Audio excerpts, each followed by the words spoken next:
when we go back in time, not actually that far, but it would go back to 10 years ago, and you were crossing with the checker flag, and you were crossing at a speed which at the time was one of the fastest Indy 500s from an average speed perspective in history. It was actually almost 20 miles an hour faster on average than this year's winner. That moment, this still live with you. I'm sure it still lives with you every day. What's the most vivid thing a decade later, Ryan, about winning the Indianapolis 500? I mean, well, first of all, the way that race ended, it's definitely one of the best race finishes in Indy 500 history because it was pretty unique. That's right when IndyCar started going red towards the end of races to ensure a green flag finish. This was new at that time. And I was leading the race and they called it red. And I remember just being frustrated that we had to reset, right? You never want to shut your car off in a motor race at any point because you never know if it's going to be fire due to heat soak and things like that. But it was like overtime. Honestly, that's what it felt like. It was everybody come in. It's going to be a 6-7 lap shootout.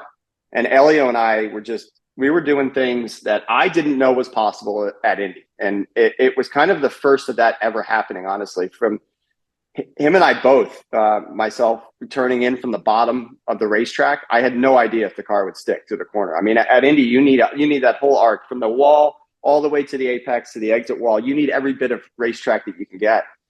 And the fact that we did some of those moves, and I have a lot of respect for Elio for that reason. We never touched wheels, we never banged, we never did any of that. It was just pure racing with two guys who, two champions who really respect each other. And that was it was incredible. And I always say, I don't think my rear end was in the seat the last 6 laps. Honestly, I was standing, my leg was cramping because I was pushing the pedal so hard.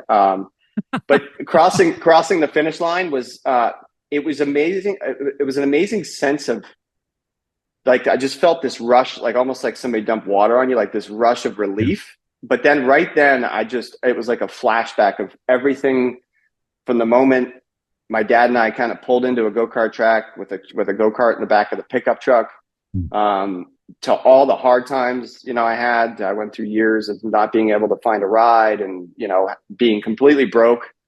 To that point, everything was just flooding through my mind within that cool down lap. And looking up and seeing, 300,000 fans, it was just, it's like nothing I could ever imagine, honestly.